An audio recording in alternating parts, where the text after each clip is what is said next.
Hello my dear student, welcome to K Chauhan vision. आज हम एक नया टॉपिक शुरू करेंगे। मृदा मिट्टी का निर्माण किस प्रकार होता है, हाउ इज़ सॉइल फॉर्म्ड। इससे पहले हमने एयर के बारे में पढ़ा और आज हम मृदा मिट्टी के बारे में, सॉइल के बारे में पढ़ेंगे। ये हमारा जो मेन टॉपिक चल रहा है वो है नेचुरल रिसोर्सेज।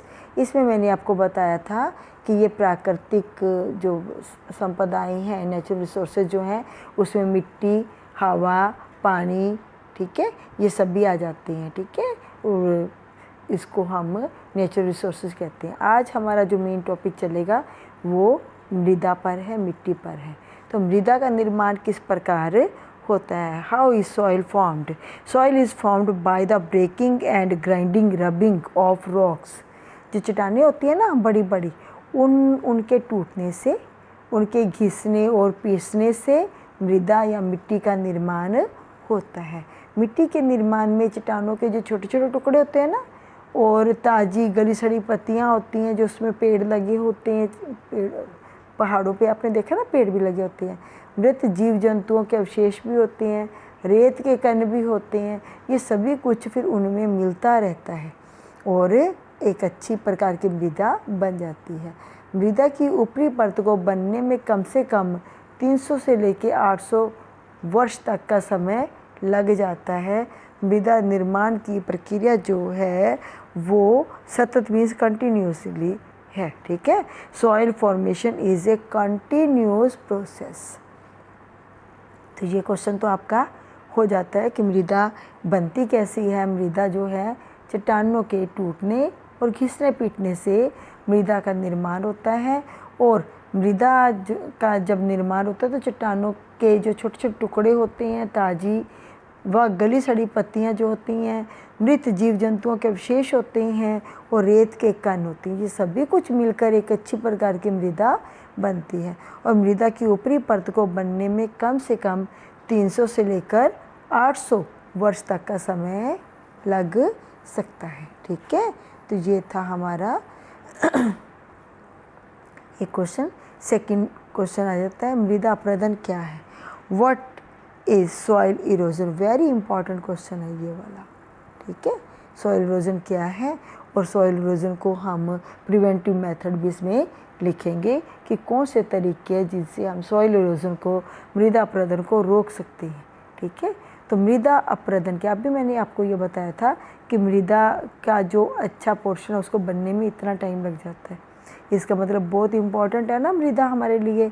तो जो अपर पार्ट होता है मृदा का, उसको जब तेज़ हवा आती है या बाढ़ आ जाती है, फ्लड आने से, तो ये ऊपरी परत जो होती है ना मृदा की, वो बह जाती है, कट जाती है। तो मिट्टी का किन्हीं कारणों से कट जाना या बह जाना मृदा अपरदन, सॉइल इरोजन कहते हैं। कटिंग और flowing away of the soil by any reason, कोई भी रीज़न हो सकता है ना, अभी बहुत सारे रीज़न हम पढ़ेंगे, ठीक है। तो उसको हम मृदा अपरदन कहते हैं। देखो मिट्टी तो बहुत सारी होती है, जैसे ये सभी मिट्टी है इसमें, है ना, पेड़ लगा होता है, जब कोई ट्री लगा है तो जो ऊपर वाली परत है ना वो ज़्यादा इम्पॉर्टेंट होती है किसी भी वेजिटेशन के लिए, किसी भी फसल के लिए।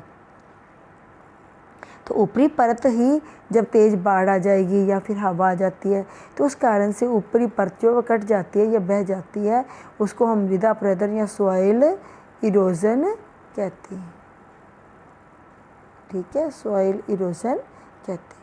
कुछ वर्ड्स आप इंग्लिश में याद किया करो, ठीक है। अच्छा, तो अब इसके कहते हैं, इसके कारण भी हमें लिखने हैं ना, कुछ कौन कौन से कारण है। एक तो बाढ़, अभी बहुत तेज़ बारिश आती है तो आप देखो कि मिट्टी की जो ऊपरी परत है वो बाढ़ में बह जाती है, एक स्थान से दूसरे स्थान तक चली जाती है। तो इससे फसल को जो नुकसान होता है। तेज़ हवाएं जब आती हैं तो भी मृदा अपरदन का एक अच्छा कारण बन जाती है ना, मृदा उड़ के चली जाती है। तो अगर वहाँ पर पेड़ लगे होंगे बहुत सारे तो फिर तेज़ हवाएं असर नहीं करेंगे, ये भी हम पढ़ेंगे। फिर वनों की कटाई, क्योंकि जैसे जैसे पॉपुलेशन बढ़ रही है, जनसंख्या बढ़ रही है, ठीक है, कारखानों की ज़्यादा ज़रूरत पड़ रही है, ठीक है, फैक्ट्रीज ज़्यादा लगा रहे हैं, तो ये जगह आएगी कहाँ से, लैंड तो उतनी है ना, फिर वनों की कटाई हो रही है, जिस कारण भी मृदा अपरदन को बढ़ावा मिल रहा है। और इसके अगला पॉइंट हम बोलेंगे अनियंत्रित और अत्यधिक पशुओं की चराई।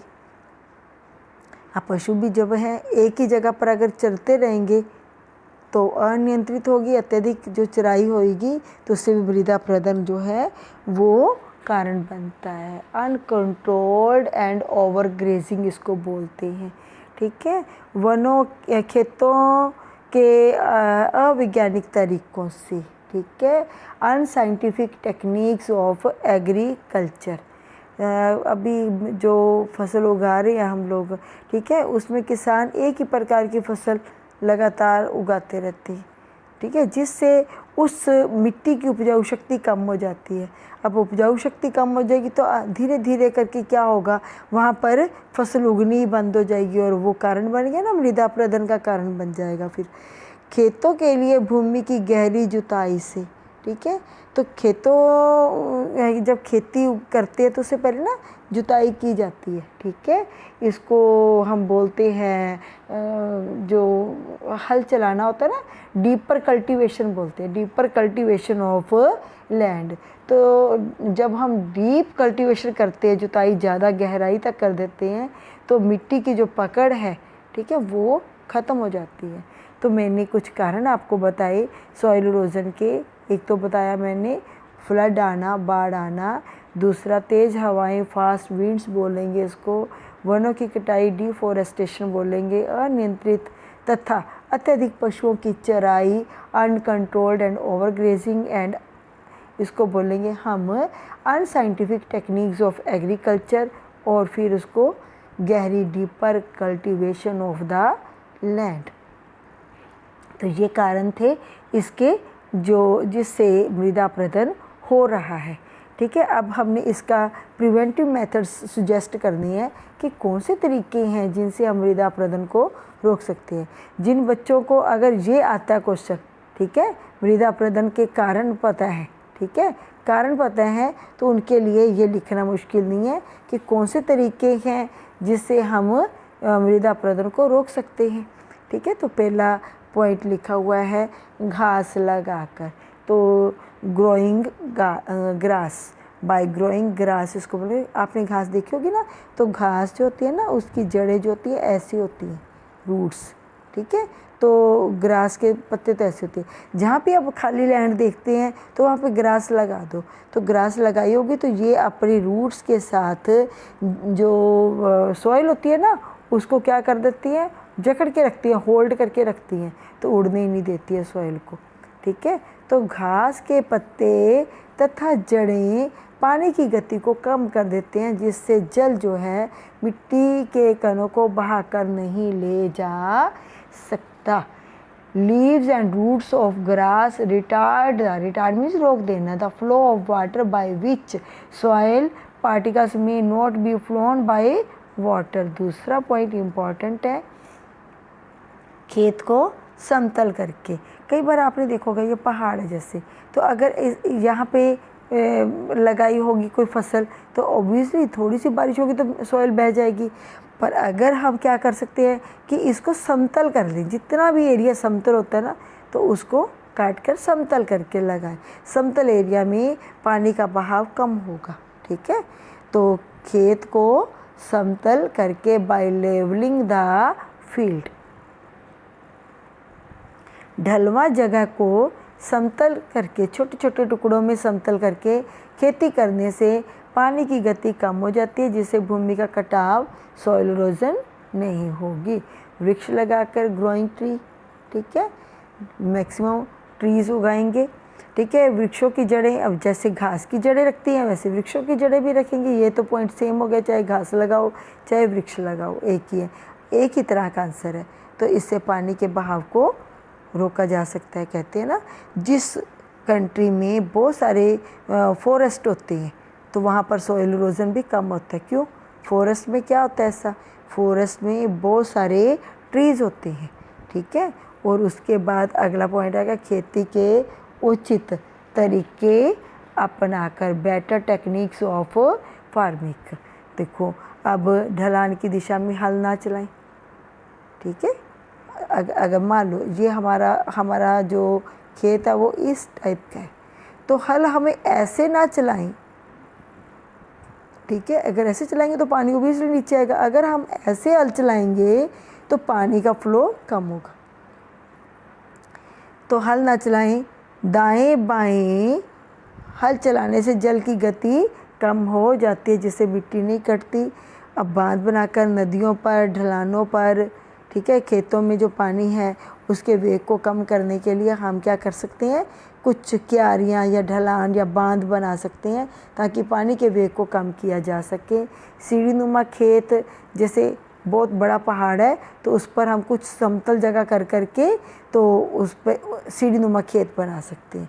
आपने देखे भी होंगे किसी पहाड़ी इलाके में सफ़र करते समय, हिलीज एरियाज़ में ऐसे ही होता है, ठीक है। बाय मेकिंग स्मॉल डैम बना के या फिर इसको सीढ़ी नुमा खेत बनाकर, by making ladder type of field. और फिर खाद कौन सी डालेंगे हम, ठीक है, ये भी क्वेश्चन मैंने आपको एक्सप्लेन करना है। भूमि में खाद डालने से भूमि में जल रोकने की जो शक्ति है, पावर जो है वो बढ़ जाती है। तो खाद कौन सी डालेंगे, खाद डालेंगे जो पशुओं के गोबर से बनाई जाती है वो वाली, मैन्योर डालेंगे, बाय यूजिंग मैन्योर, ठीक है। मैन्योर जो है उसमें पावर होती है कि पानी को ज़्यादा से ज़्यादा वो एब्जॉर्ब कर लेती है। और वायु रोधक लगाकर, ठीक है, बाय फिक्सिंग एयर प्रोटेक्टर्स, ठीक है। जहाँ पर जैसे राजस्थान वाला एरिया होता है जहाँ पर रेतली भूमि होती है, वहाँ पर बहुत तेज़ हवाएं चलेंगी, तो वहाँ पर खेत के चारों ओर हम घने पेड़ लगा दें, ठीक है। तो घने पेड़ लगे होंगे, जब ठीक पेड़ लगे होंगे तो क्या होगा, हवा उनमें से क्रॉस नहीं करेगी, तो फिर मिट्टी के कण भी उड़कर नहीं जाएंगे। और खेतों की मेड़ों को ऊंचा बनाकर, मेड़ बनी होती है ना जो खेतों में, ऐसे आपने जिसको हम क्यारीज बोलते हैं ना, ऐसे मेड़ें बनी होती, लाइनें से बनी होंगी देखो खेतों में, तो इसको मेड़ बोलते हैं। तो मेड़ें ऊंची करने से खेतों में जो पानी का बहाव है ना वो ज़्यादा नहीं होगा। तो खेतों की मेड़ें ऊंची होने से खेतों का पानी जो है खेतों से बाहर नहीं जा सकेगा, जो खेतों की भूमि है और खेतों में ही रहेगी, है ना, भूमि का कटाव भी नहीं होगा। और इसके अलावा कुछ विशेष प्रकार की फसलें, जैसे मूंगफली की फसल लगाते हैं ना, तो मूंगफली की फसल जो है वो भूमि के कटाव को कम करती है। कैसे करती है, क्यों करती है पता है, क्योंकि मूंगफली की फसल में भी ऐसी जड़ें पाई जाती हैं, एक मेन जड़ आके ना, मेन जड़ आई जैसे, उससे फिर शाखाएं निकलती जाती हैं आगे आगे, ठीक है, उसकी ब्रांचेस निकलती जाती हैं। तो प्राइमरी रूट होती है, वे सेकेंडरी रूट, टर्शरी बनती हैं। तो ये ऐसे रूट्स जो होती हैं फिर उसको पकड़ के रखती हैं, मिट्टी को उड़ने नहीं देती। तो ये क्वेश्चन था हमारा, सॉइल क्या है और सॉइल इरोजन क्या है और इसको कैसे रोक सकते हैं। तो ये क्वेश्चन मेरे को लगता है आपको समझ आया होगा। Thanks for watching this video. Thank you.